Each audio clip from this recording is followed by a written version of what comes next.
என்ன மாப்ள ஆளே டல்லா இருக்க? நேத்துல இருந்து சரியாவே பேச மாட்டேங்கிற. மனசே சரியில்ல மச்சான். நேத்து ராத்திரி ஹைவேல நடந்த ஆக்சிடென்ட் பத்தி கேள்விப்பட்டியா? ஒரு லாரி ரோடு ஓரமா மெதுவா ஊர்ந்து போயிருக்கு. பின்னாடி கார்ல வந்தவர் அது வேகமா போகுதுன்னு நினைச்சு ஏமாந்து போய் சட்டுன்னு மோதிட்டாரு. கண்ணிமைக்கிற நேரத்துல உயிர் போயிருச்சுடா. இதுல அந்த கார் டிரைவர் தப்பு மட்டும் இல்லடா. ராத்திரி இருட்டுல முன்னாடி போற வண்டி நிக்குதா இல்ல ஓடுதான்னு நம்ம கண்ணால கணிக்கவே முடியாது.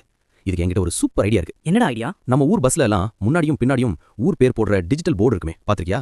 செக்க செவப்பா இழுத்து ஓடுமே. ஆமாம், நல்லா தெரியுமே. அதே மாதிரி ஒரு சின்ன போர்டை லாரிக்கு பின்னாடி மாட்டணும். ஆனா அதுல ஊர் பேர் வராது. லாரி எவ்வளவு வேகத்துல போகுதுங்கிற நம்பர் மட்டும் வரும். நம்பரா? அதுல என்ன பிரயோஜனம்? அங்கதான் விஷயமே இருக்கு. இப்போ லாரி 60 கிலோமீட்டர் வேகத்துல நல்லா போயிட்டு இருக்குன்னா அந்த போர்டுல 60 அப்படின்னு நம்பர் நிலையா எரியும். பின்னாடி வரவன் பார்த்துட்டு சரி வண்டி போயிட்டு இருக்குன்னு தைரியமா ஓடுவான். சரி, அப்போ நேத்து நடந்த மாதிரி வண்டி மெதுவா போனாலோ இல்ல நின்னாலோ? சிவா, அப்போ அந்த போர்டு சும்மா இருக்காது. வண்டி வேகம் குறைஞ்சு 20க்கு கீழே வந்தாலோ இல்ல வண்டி ரோட்ல நின்னாலோ அந்த நம்பர் விட்டு விட்டு எரியும், பிளிங்க் ஆகும்.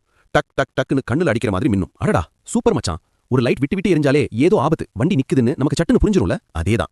சாதாரண லைட்டு பனிமூட்டத்துல தெரியாது. ஆனா இந்த பஸ் போர்டு லைட்டு பனியிலும் மழையிலும் பளிச்சுன்னு தெரியும். டிரைவர் சுதாரிச்சு பிரேக் போட அந்த பிளிங்கிங் ஒண்ணு போதுண்டா. கரெக்ட் மச்சான். வண்டி நிக்குது பாத்து வான்னு கத்தாமலேயே இந்த சின்ன போர்டு பல உயிரை காப்பாத்திடும். இந்த ஐடியா உங்களுக்கு சரின்னு பட்டுச்சுன்னா மறக்காம ஒரு லைக் போடுங்க.